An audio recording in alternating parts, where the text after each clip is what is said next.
voiture du Campos Racing.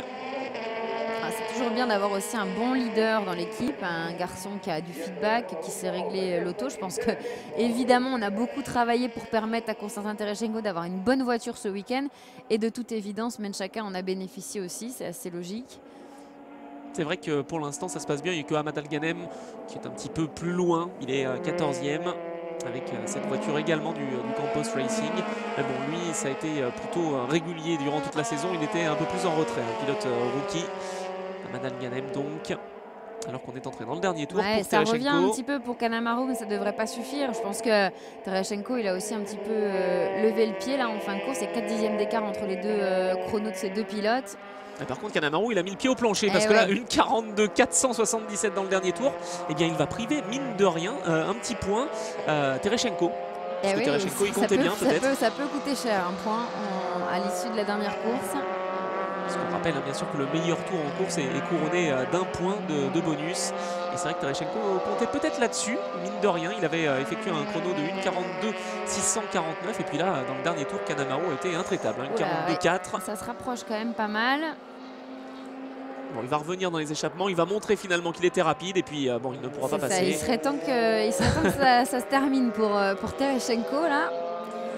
C'est un double tranchant finalement, et c'est vrai dans le dernier tour de lâcher finalement un petit peu de temps, puisque ensuite on se met peut-être un petit peu de pression et on peut peut-être faire une erreur inutile dans les derniers virages, mais ça n'a pas l'air d'être le cas pour Tereschenko qui va négocier la dernière chicane.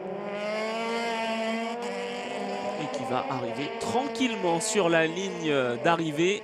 Victoire donc pour Tereschenko devant Yuka Kanemaru. Il y aura eu 9 dixièmes simplement d'écart entre les deux hommes à la fin de cette course. Et c'est la 5e victoire de l'année pour Tereschenko, mine de rien. Ouais, il revient à une victoire de Victor Battista.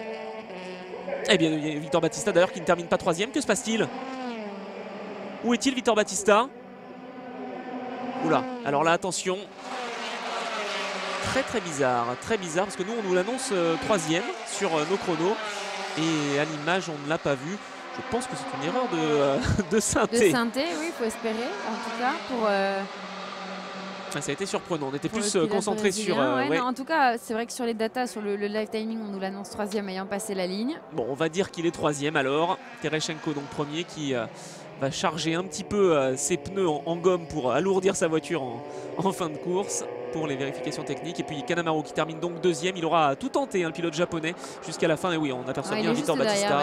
Ouais. Je crois quand même qu'il a un tout petit souci à la moustache avant, mais enfin ça n'a pas dû l'empêcher de terminer. Enfin, c'est ce que j'ai cru voir. Pas du tout sûr, peut-être une ombre ou un reflet. En tout cas, Battista qui terminerait 3e de cette course. Voilà. Ouais, on nous le confirme. Hein. Donc Tereschenko qui s'impose pour la 5e fois de l'année. Kanemaru encore une fois sur le podium. C'était pas si souvent que ça dans l'année, donc il est content, le pilote japonais. Victor Battista 3e. Daniel Juncadella 4e pour son retour en Formule 3. Diego Menchaka très belle 5e position. Pulcini 6e devant Stern, Satyen Tirakul, Fioravanti et Ferdinand Habsbourg finalement qui marque des points pour sa première participation en Euro Formule.